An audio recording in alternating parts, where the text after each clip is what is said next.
Hello, and welcome back to the Trevor May Baseball YouTube channel. I'm your host, Trevor May.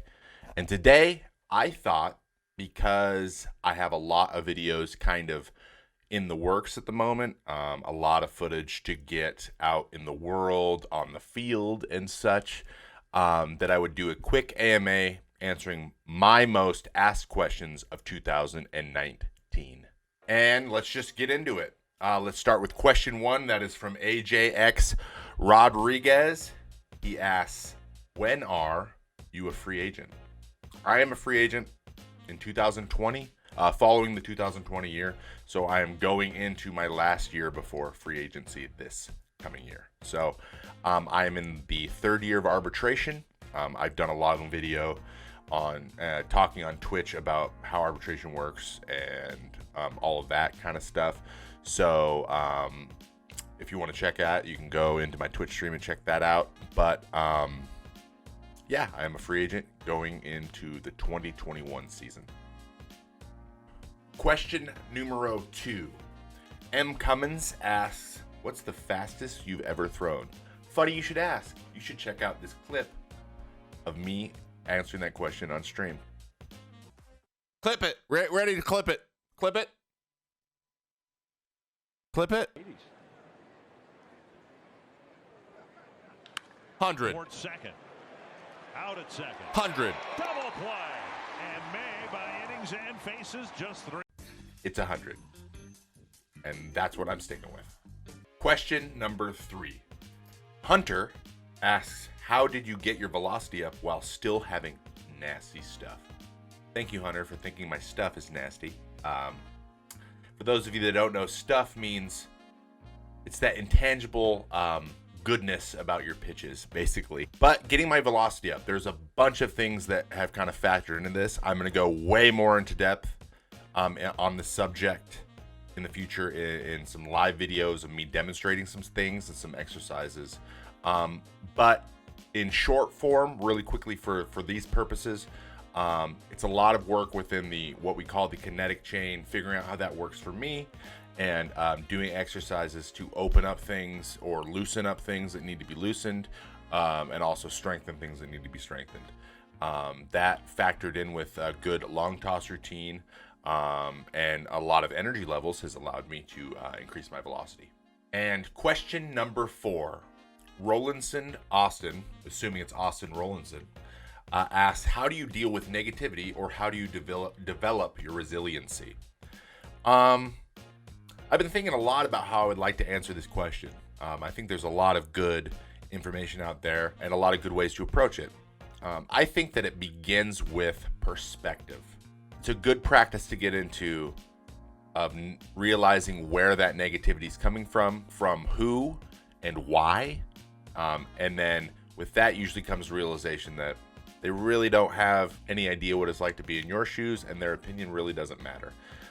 That's how I handle most things. That takes a lot of practice. It takes years and years of practice because as human beings, we tend to care what other people think about us.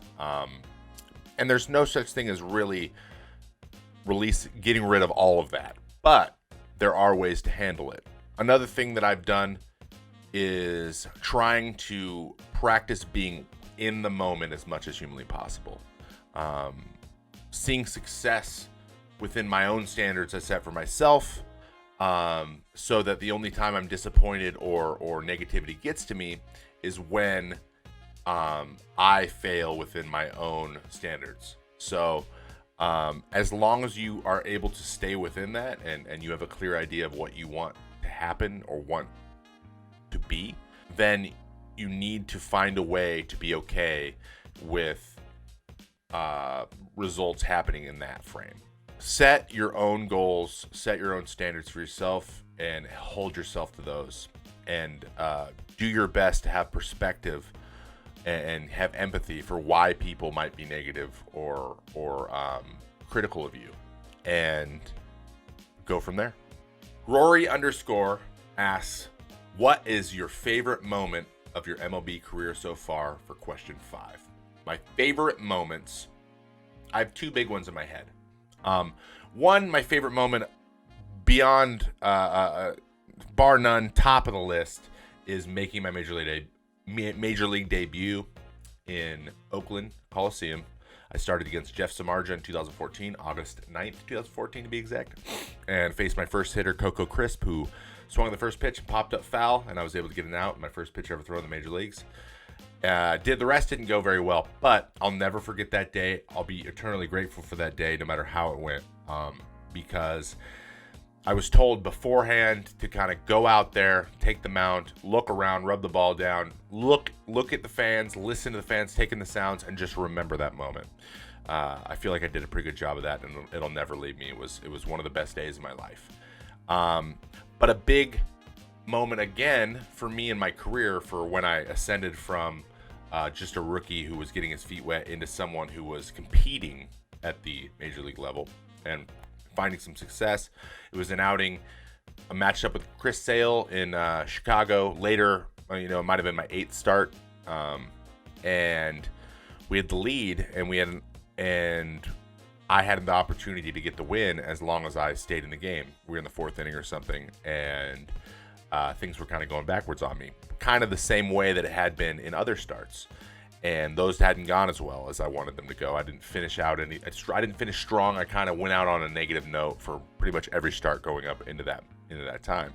There was a point where we were all kind of, my pitching coach came out, talked to me, and said, "Hey, you can get out of this, or it can go the same way it's always gone. It's up to you."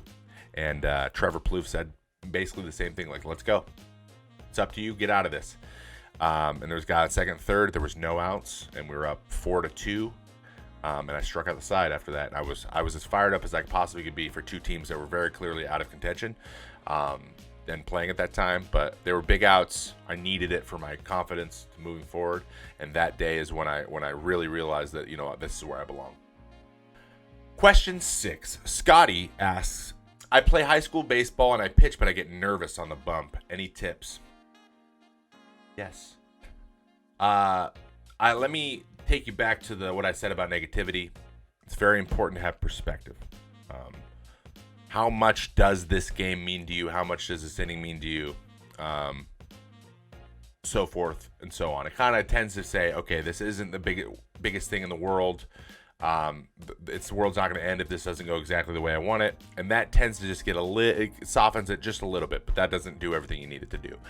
The biggest thing that I've learned over time is be as clear in what you want to get done, meaning your intent, like when you're pitching, you're trying to get guys out, how are you going to do that, and get lost in that process. Be so focused on the process of throwing one pitch at a time and making good decisions that nerves kind of melt off to the side. The real cherry on top is think about how great it's going to feel to do what you're trying to do, to be successful, to win. Think about that feeling of relief, that feeling of elation, that feeling of positivity from winning, and think about how great it's going to feel once you do it. Those 3 things are kind of my process for getting ready to go into a game, pitch in a game, and then be done with the game. That's kind of how I found success with dealing with nerves in the past. For question 7, Nathan asks, what has been your biggest motivator professionally?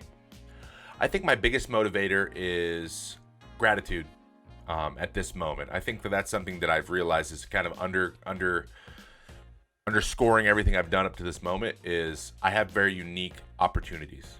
I've been a person that is never going to let myself fail because of lack of work. My whole life, I've believed that I can just, with enough work, with enough time poured into something, that I can be elite. Of course, that's not true. I tried to be an elite DJ. I did not get there. But I had a really good time doing it, and I learned a lot from that. But it has carried me to where I am. I found a lot of my passions this way. But I think being grateful with the opportunity that I have, having the opportunity to stay healthy enough to play Major League, to get up to Major League Baseball, that level, and stay, Um, I'm eternally grateful for that, and that has opened other doors for me that I've made sure that I'm putting in the work to opening those things that I'm interested in, and then being grateful that I've had those opportunities as well. So that underscores everything. For question 8, Justin M. Curtis asks, at what age did you really start focusing on baseball as a future beyond high school? It became apparent to me that I'd be able to play at least at the next level beyond high school, Division I baseball, when I signed to go to the University of Washington at the very end of my junior year. I knew that I was at least going to play in college. My dad always asked the question, do you want to play professional baseball? And the answer just kept being yes. I thought I was good enough. I thought I could do it, and we were just going to take it one step at a time, and that's kind of what we did. So when that happened, when I signed, I said, okay, I'm going to go into my senior year improving on what I did last year. That turned into a lot of professional scouts being there. The velocity jumped up. I filled into my frame a little bit, and I eventually got drafted. And so we made the decision. We said, hey, do you just want to play pro baseball eventually? Yes. Then why go to college? And that's the way that it was. So I made my decision that way. I think that, once you've proven that you can play at the college level, you can probably play at the pro level if you continue to improve. So it was just taking it one step at a time. But I would say 17 years old is when I really, really realized that this was a real thing. Question number 9 from Michael Lakehurst. Did you start playing baseball on an in-house team, or did you go straight to traveling?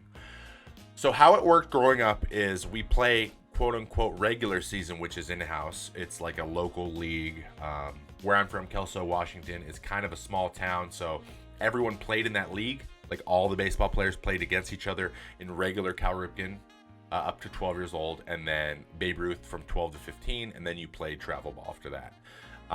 So I played on the regular season teams, and then we had all-stars where we took the best players from each team and then went and traveled around at least the state or the region and played some games. And then when I got older, 15, 16, 17 is when I started to play on local travel ball teams that kind of went around the region still. And then I played on a team out of Seattle. I grew up 2 hours south of Seattle. A team out of Seattle where I never practiced with them. I just showed up to pitch my junior and senior year summers, and we went all over the country. I think that's when I really, really kind of blossomed as a pitcher and also got seen by a lot of people. And I think that happened coincided at the same time, and what made a huge difference on my draft status and kind of getting me to where I am today. R. Anderson for question 10 asks, what's your pregame go-to meal? My pregame go-to meal is a variation of the Joe Mauer. So the Joe Mauer is a tuna melt with some sort of chip, some sun chips, or possibly some Lay's and some water. And you just kind of have the old middle school lunch right before the game. And it was a little bit lighter. We ate a bigger meal earlier in the day. And so myself and Taylor Rogers both do our variations of the Joe Mauer. I also have a tuna melt, except I have Cheez-Its instead of sun chips or chips. Taylor has chips, but he makes a ham and cheese panini or melt instead of tuna. So that is my go-to pregame meal. We ate that vast majority of the time. Just a quick sandwich, get some salt in with the chips to make sure we're hydrated, and yeah, that's pretty much it. Question 11. Evan Ford asks, could you hit a homer in 50 BP pitches? No. For the 12th question of the day, our final question from Cedar, they asked, do you ever consider becoming a starter? I have considered it. I actually was a starter when I first got called up to the major leagues, and then a series of events happened, eventually moved me to the bullpen. And then I was coming back as a starter in 2017. I was pitching really well in spring training, got Tommy John surgery, missed that entire year, came back from Tommy John surgery as a starter again. I didn't anticipate many opportunities for me at the major league level. I did not want to be optioned to AAA for very long. I asked to be moved to the bullpen to start getting my velocity back. It came back. I ended the year of 2018 very well, went in as a reliever in 19, and kind of the rest is history. So that concludes our 2019 Ask Me Anything interview, AMA, whatever you want to call it. I just want to thank you guys for being here, checking out the video. Stay tuned. Do not forget to subscribe to the channel. Hit me with the thumbs up, and if you hated it, thumbs down, but twice, so I really know how much you hate it. Also, in the future, we have several videos, instructional videos, that are coming out very soon. They are currently being video taped one piece at a time. And it's going to take a little bit of work to get them edited up and stuff, but I'm hoping through this month of December that a lot of them will be available for your consumption very, very soon.